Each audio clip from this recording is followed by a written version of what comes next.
My 3 questions for today. 3 daily question exercise. My 3 questions, number 91 to number 93 on the 31st day to Ong Tee Kiat on the Pork Plank Free Zone scandal are as follows. Number 1. In response to my challenge to him yesterday to 5 public debates on the 12.5 billion ringgit Pork Plank Free Zone scandal in Kuala Lumpur, Ipoh, Penang, Malacca and Johor Bahru, where he could be assisted by the 2 former transport ministers, Lim Leong Sik, Chan Kon Choi, and the senior MCA leaders who were Pork Plank Authority chairman, like Ting Chiu Pei, Apian Hon, Cho Ji Hyong. He responded that I was not qualified to debate with him. This is not qualified. Not qualified to debate with him. What arrogance and high and mighty attitude after becoming a small minister. What would he not do if he become a slightly bigger minister?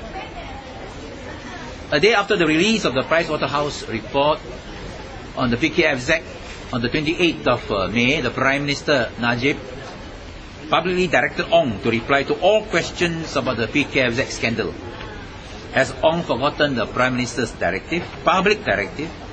And if not, why is he avoiding the 90 questions I've asked in the past 33 questions a day, as well as afraid of a public debate on the PKFZ scandal?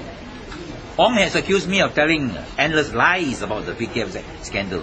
If so, isn't the 5-venue public debate the best place to publicly nail all the lies I've been telling about the PKFZ scandal, instead of running away from such a debate challenge? In fact, Ong should counter-challenge me to a 12-venue public debate on the PKFZ scandal to fully exploit the opportunity to prove to all and sundry the alleged litany of lies I've been telling about the PKFZ scandal. Let me tell Ong that if he dares to challenge me to a 12-venue debate, that just includes Seremban, Kuantan, Kuala Terengganu, Kota Baru, Alor, Kuching, Kota Kinabalu, I would accept without hesitation.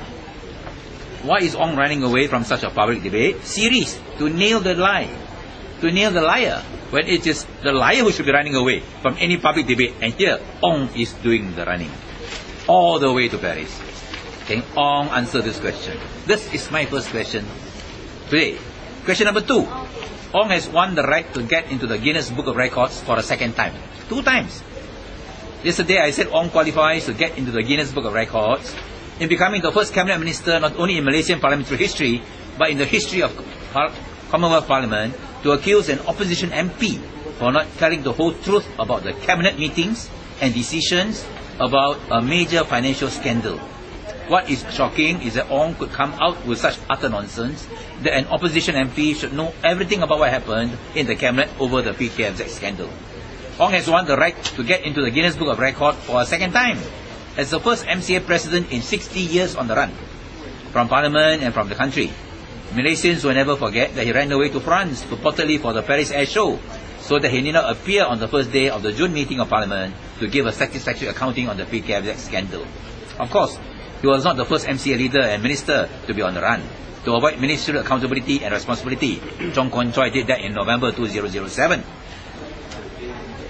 All the way to United Kingdom, to avoid ministerial accountability and responsibility to Parliament, but he is the only he was then only MCA deputy president. Can Ong explain why he's setting such a dubious and shameful record for MCA president, first time in 60 years, and Malaysian cabinet to be on the run from Parliament and outside on the 12.5 billion PKFZ scandal? Question number 3. I'm still waiting for Ong's answer whether he agrees with my proposition that Pakatan Rakyat MPs support his motion submitted through his proxy Tebrau MP, Tiong Bun Soon, poor man, to refer me to the Committee of Privileges for misleading Parliament on the PKFZ scandal about cabinet meetings and decisions on the PKFZ with a quid pro quo that Barisan Nasional MPs support my motion to refer Ong to the Committee of Privileges last Wednesday.